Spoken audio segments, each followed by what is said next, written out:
प्रहलाद जी ने कहा बिन मांगे यदि सब कुछ मिल गया तो प्रभु अब मांगने की जरूरत क्या है। तुरंत भगवान ने सिंहासन पर बैठाला,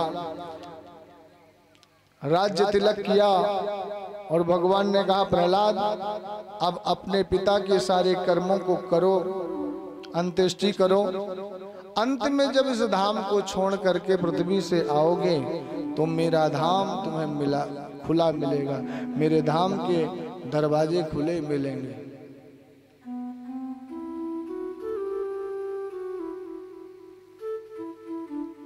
इन्हीं श्रीमान प्रहलाद जी के पुत्र हुए विरोचन,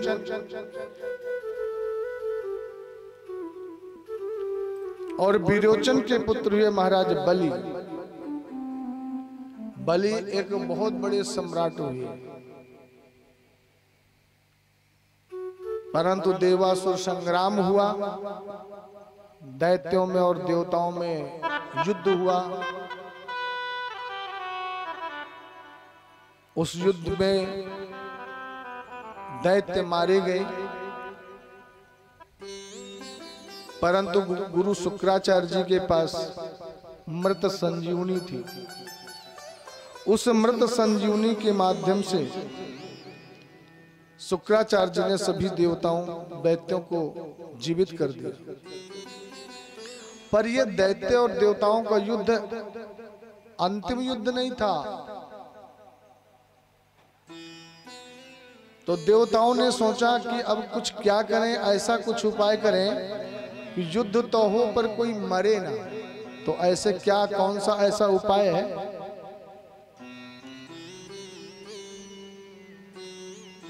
देवताओं ने भगवान के पास गए और भगवान से बोले प्रभु अब आप ही कुछ उपाय बताइए। तो भगवान ने कहा देवताओं इसका उपाय केवल एक ही है,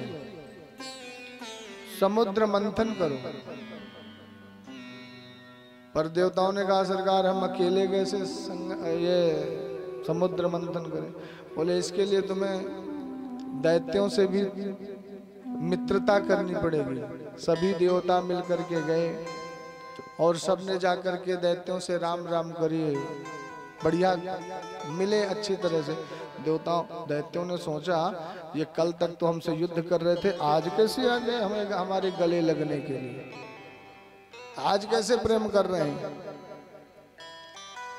देवताओं ने कहा देखो मित्रों भाइयों, हम देवता हैं तुम दैत्य हो, परंतु हम दोनों के पिता एक हैं, एक ही पिता की संतान है।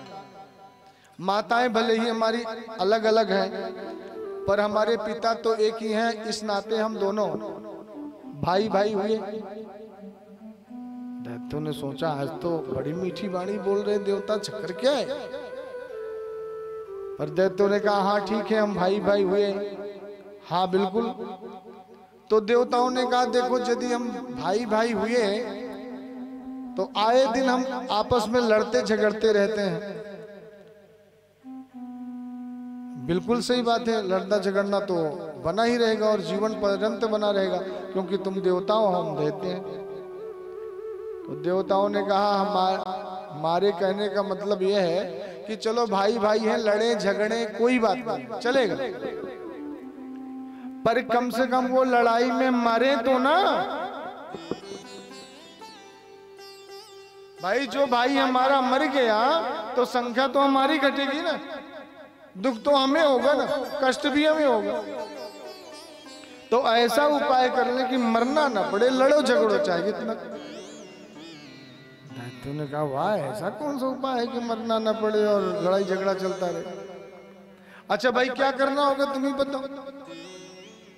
देवताओं ने कहा देखो भाई यदि हम मिल करके समुद्र मंथन करें और उस समुद्र के मंथन करने से अमृत निकलेगा तो हम सब मिल करके पहले अमृत का पान कर लेते हैं, इसके बाद युद्ध करते रहेंगे, मरेंगे तो है नहीं, युद्ध युद्ध करते रहेंगे, आनंद लेते रहेंगे। अब तो महाराज पहले तो दैत्यों ने कहा नहीं नहीं नहीं ऐसा संभव नहीं है, यदि तुमने हमारे साथ धोखा कर दिया तो देवताओं ने कहा भाई हम एक बाप की औलाद हैं, एक बाप की संतान है, बोला हम एक दूसरे के साथ धोखा कैसे करेंगे?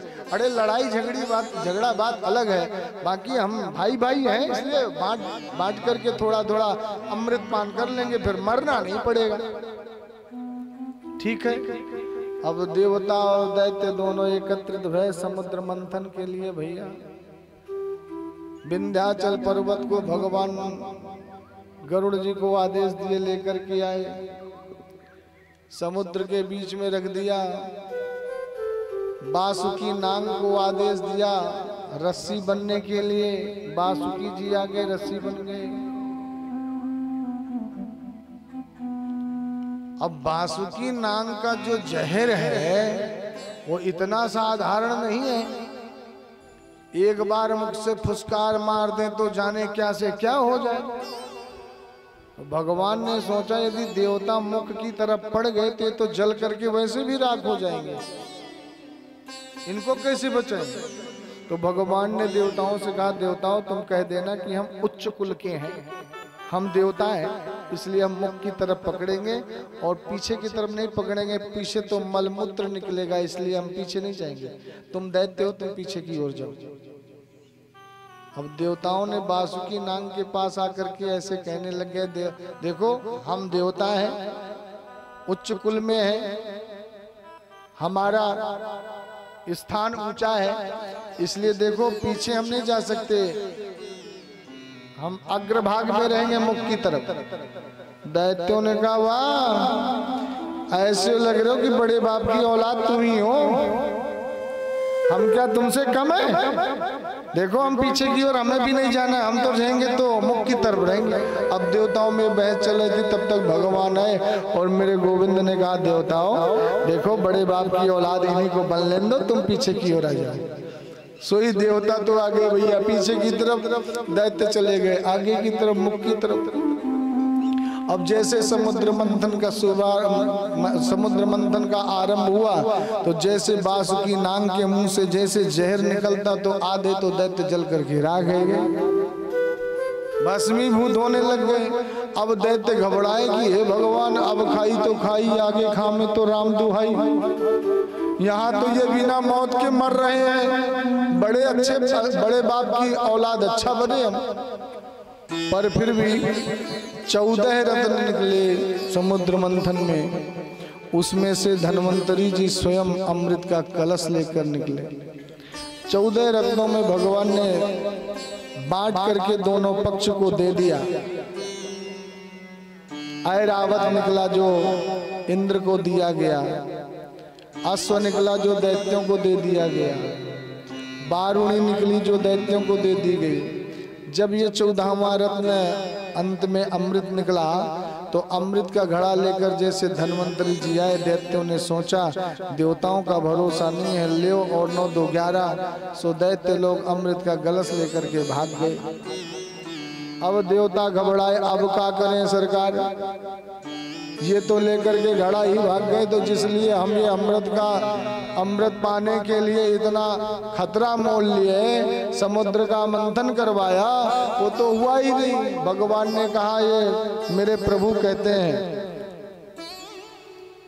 जिसको मैं जो पदार्थ प्रदान करता हूँ वही उसे प्राप्त होता है।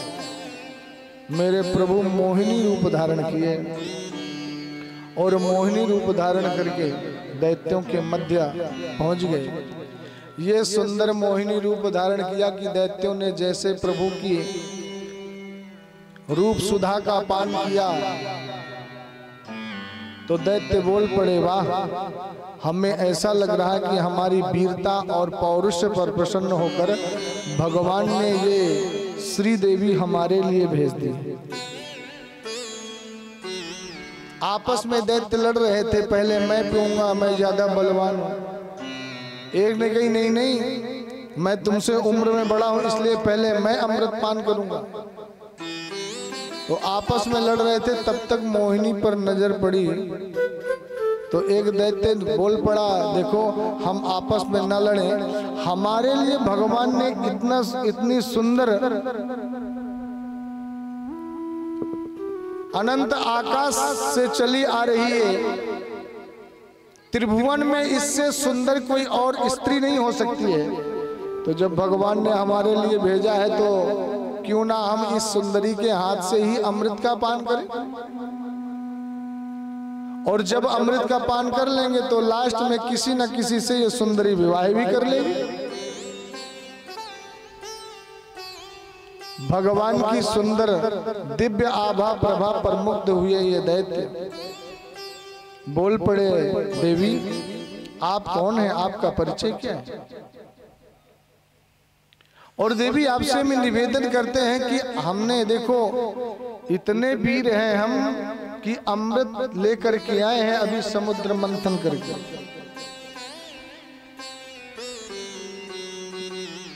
भगवान ने कहा आप जिस अमृत को लेकर के आए हो इस अमृत के लिए लड़ क्यों रहे हो। बोले बस कुछ चाहते हैं कि हम पहले पिएंगे, कुछ चाहते हैं हम पहले पिएंगे। अब ये नहीं हम समझ पा रहे कि कौन पहले पिए कौन बाद में पिए। हम चाहते हैं कि आप अपने हाथों से हमें ये अमृत का दान दो, अमृत पिलाओ।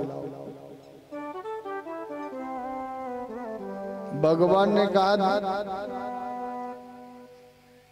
कश्यप दायादा,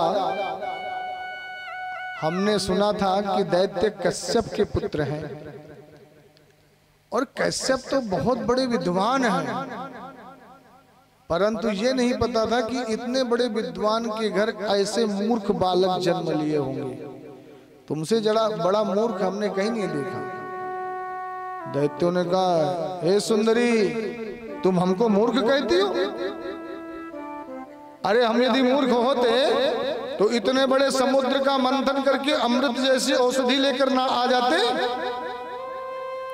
भगवान ने कहा तो सुनो, यदि तुम मूर्ख नहीं हो तो एक कामनी पर भरोसा कैसे कर सकते हो जिस स्त्री को तुम जानते नहीं हो, पहचानते नहीं हो, उस स्त्री के हाथ अमृत जैसे अमूल्य वस्तु प्रदान कर रहे हो और वो भी चाहते हो कि मैं तुम्हें अपने हाथ से पिलाऊं। दैत्य आपस में एक दूसरे से बात करने लग गए। वाह मान गया देवी भरोसे लायक है भैया। देखो देखो यदि भरोसा ना करती तो हमको ये ज्ञान नहीं देती। इसका मतलब है कि हम बिना कुछ एड्रेस के बिना कुछ पता के इन पे भरोसा कर सकते हैं, भरोसे वाली नजर आती है। अब तो देवी हम आपके हाथ से ही अमृत का पान करना चाहते हैं। मोहिनी भगवान ने कहा यदि हमारे हाथ से ही पान करना है तो देखिए कश्यप के पुत्र आप और कश्यप के पुत्र देवता और तुम दोनों मिलकर के समुद्र मंथन किए तब ये अमृत प्राप्त हुआ। तो एक काम करो, दोनों एक एक लाइन में लगा करके बैठ जाओ और हम अपने हाथों से तुम दोनों के को अमृत पिलाएंगे। परंतु एक काम जरूर करेंगे, चूंकि तुम हमारे हो, वो देवता हैं। परंतु देखो देवता है यदि तो उनको नहीं पिलाओगे तो आप कपटी कहलाओगे। इसलिए हम एक काम करेंगे, जो ऊपर वाला पानी पानी सा है ना वो तो हम देवताओं को पिला देंगे और नीचे वाला जो अमृत गाढ़ा गाढ़ा भरा है वो आपको पिला देंगे। अब तो महाराज दैत्य ने कहा वाह देवी कितनी होशियार है, अब पानी पानी उनको पिला देगी, अमृत अमृत हमको पिला देगी। अब तो महाराज मोहिनी भगवान के हाथ में अमृत का कलश दिया और भगवान ने अपने नेत्र घुमाए और देवताओं को भी आदेश दिया। एक लाइन में देवता लग गए और एक लाइन में दैत्य बैठ गए। देवताओं को भगवान मोहिनी भगवान अमृत का पान करवा रहे हैं। सज्जनों ओग लगा लगा कर सब अमृत का पान पीते जा रहे हैं ऊपर का, और भगवान देवताओं को अमृत पिला रहे हैं। तो अमृत सुधा का पान तो देवता कर रहे हैं और जहां भगवान मुड़ करके दैत्यों की तरफ मुस्कुराते हैं तो दैत्य रूप सुधा का पान दैत्य कर रहे हैं। भगवान की रूप सुधा को देख देख करके आनंदित गदगद हो रहे हैं दैत्य। और इस अमृत का पान कराते कराते जब सूर्य और चंद्रमा के मध्य पहुंचे, सूर्य को अमृत पिला दिया, तो जब सूर्य के बाद पहुंचे तो एक दैत्य था। उसने कहा मुझे कुछ गड़बड़ नजर आ रहा है।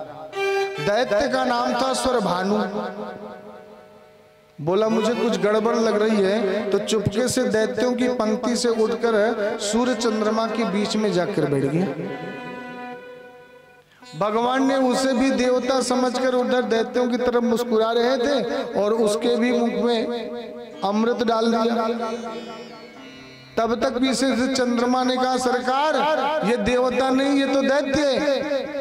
भगवान ने देखा तो चंद्रमा को अमृत पिलाया भगवान ने, और भगवान ने वो अपने सुदर्शन चक्र से वो स्वरभानु का सर धड़ से अलग कर दिया। अब चूंकि वो अमृत पी चुका था तो ऊपर वाला जो धड़ था वो राहु बन गया और नीचे वाला जो धड़ है वो केतु बन गया। उसी को हम राहु केतु के नाम से जानते हैं सज्जनों। प्रेम से बोलिए राधे। इधर दैत्यों ने कहा लुट गए, हमारे साथ बड़ा अन्याय हुआ, धोखा हुआ, छोड़ेंगे नहीं, देवताओं को छोड़ेंगे नहीं। अब यहाँ पर देवासुर संग्राम ऐसा हुआ सज्जनों, अब चूंकि देवता अमृत का पान कर चुके थे तो इस मंडली में जितने भी दैत्य थे, जब यहाँ युद्ध हुआ तो सभी दैत्य मारे गए देवताओं के हाथ से, सब मर गए। अब दैत्य तो सब मर गए, देवता चले गए अपने अपने गंतव्य में। पर शुक्राचार्य जी ने कहा कि मैं इन्हें मरने नहीं दूंगा। शुक्राचार्य जी के पास मृत संजीवनी थी, तो उस मृत संजीवनी के माध्यम से सभी दैत्यों को जीवित कर दिया। राजा बलि भी यहाँ मारे गए सज्जनों, बहुत ध्यान दीजिए। इस युद्ध में दैत्य और देवताओं के युद्ध में राजा बलि भी मारे गए। पर महाराज शुक्राचार्य जी ने आकर के राजा बलि को जीवित किया और राजा बलि से बोले राजन तुम देवताओं में सम्राट बनना चाहते थे, तीनों लोगों के सम्राट बनना चाहते थे, देवराज इंद्र का पद प्राप्त करना चाहते थे। इसलिए सुनो, अभी भी कुछ नहीं बिगड़ा, मैं तुम्हें अभी भी देवराज इंद्र का पद दिलाऊंगा। गुरु मेहरबान तो चेला पहलवान। पर राजा बलि जो हम कहते हैं वो करना। राजा बलि ने कहा गुरुदेव आदेश करो।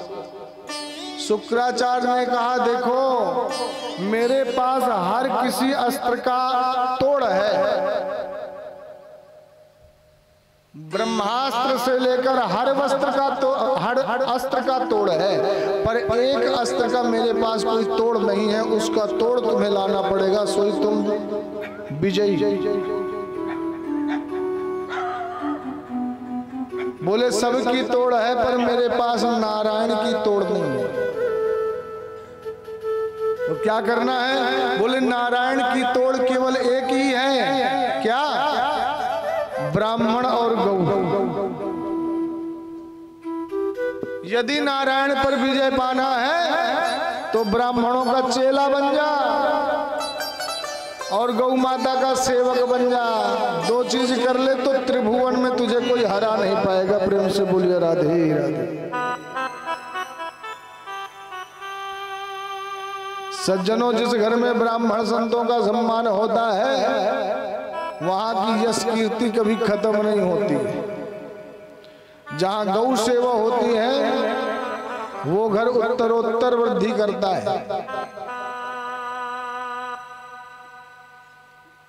राजा बलि ने कहा तो गुरुदेव मुझे क्या करना है? बोले ब्राह्मणों को चकाचक खिलाओ और चकाचक दक्षिणा दो।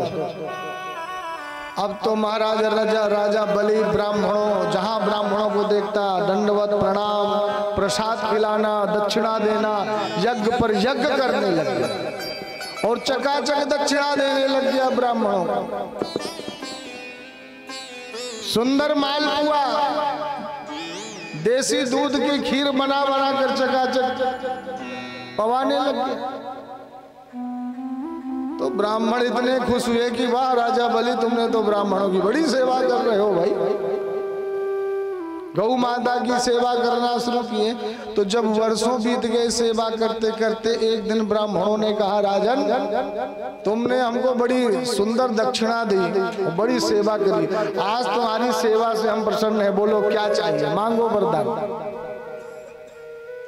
राजा बलि ने कहा सरकार और तो कुछ नहीं चाहिए, मैं तो केवल आपका दास रहना चाहता हूँ, आपकी कृपा चाहता हूँ, आपका आशीर्वाद चाहता हूँ। तो सभी ब्राह्मणों ने अपने तेज से एक दिव्य विमान का निर्माण किया, रथ का निर्माण किया और बोले राजन इस विमान पर बैठो, जब तक ये विमान में बैठे रहोगे त्रिभुवन में तुम्हें कोई परास्त नहीं कर पाएगा।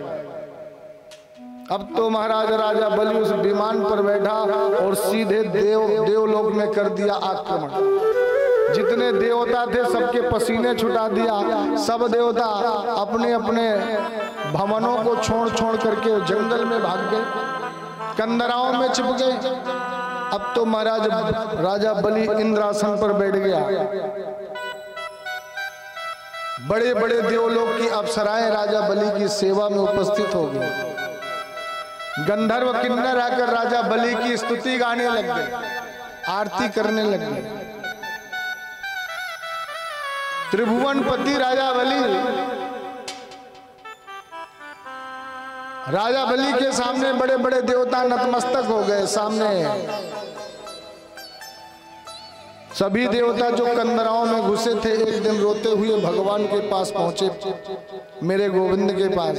स्वामी सुखदेव जी कहते हैं राजन जब देवता मेरे गोविंद के पास पहुंचे, प्रणाम किया और बोले प्रभु राजा बलि पर हम विजय नहीं पा सके। भगवान ने कहा राजा बलि से यदि आज मैं स्वयं भगवान होकर युद्ध करूंगा